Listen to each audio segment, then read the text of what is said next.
Differential equation का ये जो क्वेश्चन है जब भी एग्जाम में आता है तो बच्चों को कहीं ना कहीं ये प्रॉब्लम में तो डालता है, डेफिनेटली डालता है, क्योंकि एक स्टेज आने पर ये कहीं ना कहीं क्वेश्चन जो है ना थोड़ा सा ट्रिकी हो जाता है। उस ट्रिक को हमें जानना है और साथ ही साथ इसको सॉल्व कैसे करेंगे, इसका सॉल्यूशन कैसे लेके आएंगे, इसका जनरल सॉल्यूशन कैसे लाएंगे, ये जान लेते हैं बच्चों। देखो सबसे पहले यहां देखो जो रूट के अंदर हमें 4 टर्म दिखाई दे रहे हैं, इन 4 टर्म्स में अगर हम पेयर के हिसाब से देखें तो कुछ कॉमन आ रहा है। जैसे यहां क्या कॉमन आ रहा है बच्चों, 1 कॉमन आ रहा है जिसको हम लिख सकते हैं 1 + x², और यहां कॉमन आ रहा है y² मतलब 1 + x²। क्या मैं इस बात को ऐसे भी लिख सकता हूं -xy dy/dx, ठीक है। अब यहां देखिए आप इन दोनों पेयर में 1 + x² कॉमन है, 1 + x² कॉमन है, और यहां क्या बचेगा 1 + y², ठीक है। ये बात सबको समझ में आ गई होगी। ये रूट के अंदर -xy dy/dx। अब आप सोच रहे होंगे कि अब क्या करें, है ना, अब क्या करें। देखो ये जो रूट है ना ये दोनों पर है और दोनों के दोनों प्रोडक्ट में है, यानी कि मल्टीप्लाई पे, तो हम रूट सेपरेट कर देंगे, 1 + x² इंटू रूट 1 + y², इसके बाद -xy dy/dx। अब हमारे पास देखा जाए तो x का फंक्शन और y का फंक्शन दोनों सेपरेट हो गए। क्या करेंगे भाई, dx को x के फंक्शन के साथ लाएंगे, 1 + x² dx अपॉन ये जो दिख रहा है x, ठीक है। साथ ही साथ ये जो y का फंक्शन है ये y के पास जाएगा, यानी कि dy के साथ।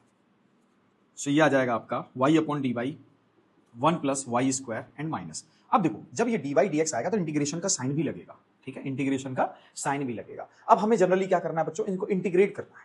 ये तो आसानी से इंटीग्रेट होता है, अगर मैं इसको t कंसीडर कर लूंगा तो ये रूट में चला जाएगा और y dy हमारा जो है वो dt के साथ मिल जाएगा, ठीक है, dt में मिल जाएगा। या फिर एक काम कर लेते हैं, इसको u कंसीडर कर लेते हैं और इनमें से किसी को t कंसीडर करेंगे। अब आप इसको सोचेंगे कि इसको सॉल्व कैसे करें, x को स्क्वायर बना के डिवाइड कर दें कि x को कुछ कंसीडर कर लें, 10 कंसीडर कर लें। ऐसा कुछ भी नहीं करना बच्चों इस क्वेश्चन में, ऐसा कुछ भी नहीं करना। जब भी बच्चा इस क्वेश्चन में आता है और जब भी उसको प्रॉब्लम आती है तो इसी पार्ट में आती है। आपको करना क्या मैं बता रहा हूं, देखो ध्यान से। सबसे पहला काम होना चाहिए 1 + x² को हम t² कंसीडर करेंगे, ठीक है। जो रूट के अंदर दिखाई दे रहा है 1 + x², इस पूरे को ही t² कंसीडर कर लेंगे। अब ऐसी कंडीशन में आप देखो इसको x² = t² - 1 भी लिखा जा सकता है। और इसका जो डेरिवेटिव होगा ये होगा 2x dx = 2t dt, ठीक है बच्चों। सो dx इक्वल आएगा आपके पास 2t dt अपॉन 2x। सो dx इक्वल आएगा आपके पास t/x dt, ठीक है। ये dx आ गया हमारे पास, क्या आ गया, dx आ गया। सिमिलरली 1 + y² को कंसीडर कर लेते हैं हम u, ठीक है, ये हो गया u। अब देखो इसका डेरिवेटिव क्या आएगा, 2y dy = du। सो y dy = आएगा du/2, ठीक है। अब हम क्या करेंगे बच्चों, इस क्वेश्चन में इन वैल्यूज को पुट कर देते हैं, ठीक है।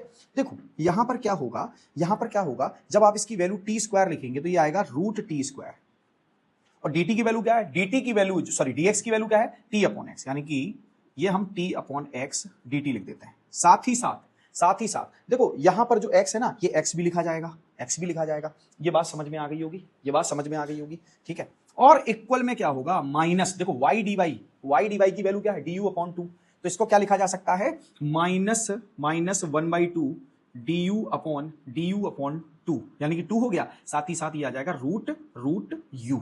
ये बात समझ में आ गई होगी। आप कह रहे होंगे सर कैसा फंक्शन है, x के फॉर्म में और t के फॉर्म में, दोनों में है, तो इसको थोड़ा सा चेंज कर लेते हैं, ठीक है। इसको थोड़ा सा चेंज कर लेते हैं। कैसे चेंज होगा, ध्यान से सुनो बच्चों। ये देखो ये t² रूट के अंदर है तो ये t ही लिखा है, t का मल्टीप्लाई t से होगा तो क्या आएगा, t², क्या आ जाएगा, t², तो ऊपर तो हो गया t²। अब इसको देखो ये एक्चुअल में क्या लिखा, x², और x² की वैल्यू क्या थी, x² की वैल्यू तो t² - 1, तो क्या मैं इसको t² - 1 लिख सकता हूं।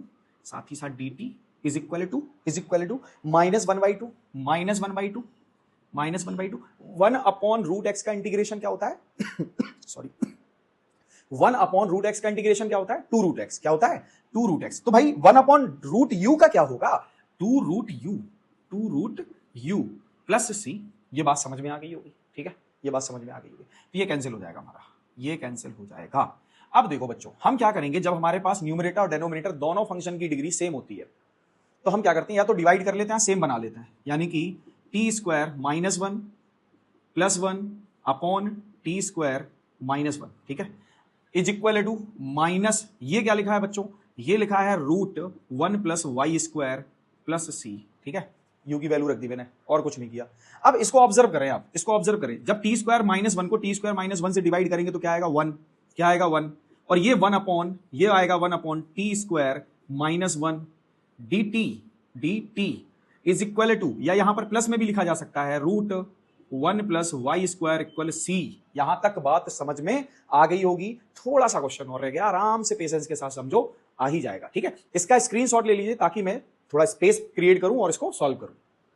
यहां पर 1 का इंटीग्रेशन क्या होगा t, 1 का इंटीग्रेशन क्या होगा t प्लस ये लिखा है 1 अपॉन एक्स स्क्वायर माइनस 1 या 1 अपॉन टी स्क्वायर माइनस 1, तो इसका इंटीग्रेशन क्या होगा 1 upon 2 log t minus 1 upon t plus 1 modulus. ठीक है, साथ ही साथ प्लस में क्या लिखा है बच्चों, प्लस में लिखा है हमारे पास root 1 plus Y square equal C. ये हो गया। ठीक है, थोड़ा सा मैंने इसको कंजेस्टेड लिखना शुरू कर दिया। ठीक है, अच्छा अगर आपको प्रॉब्लम हो रही हो तो यही स्टेप जो है मैं आगे लिख दे रहा हूं। टी की वैल्यू क्या है बच्चों, टी की वैल्यू क्या है, टी की वैल्यू हमारे पास रूट 1 प्लस एक्स स्क्वायर। देखो भाई टी स्क्वायर क्या था हमारे पास, टी स्क्वायर क्या था, टी स्क्वायर था 1 प्लस एक्स स्क्वायर, तो टी क्या हो जाएगा रूट 1 प्लस एक्स स्क्वायर। ठीक है, ठीक है, अब ये जो है 1 प्लस 1/2 लॉग टी की वैल्यू क्या है root 1 plus 1 plus x square minus 1 whole upon root 1 minus या 1 plus x square plus 1 whole modulus plus root 1 plus Y square equal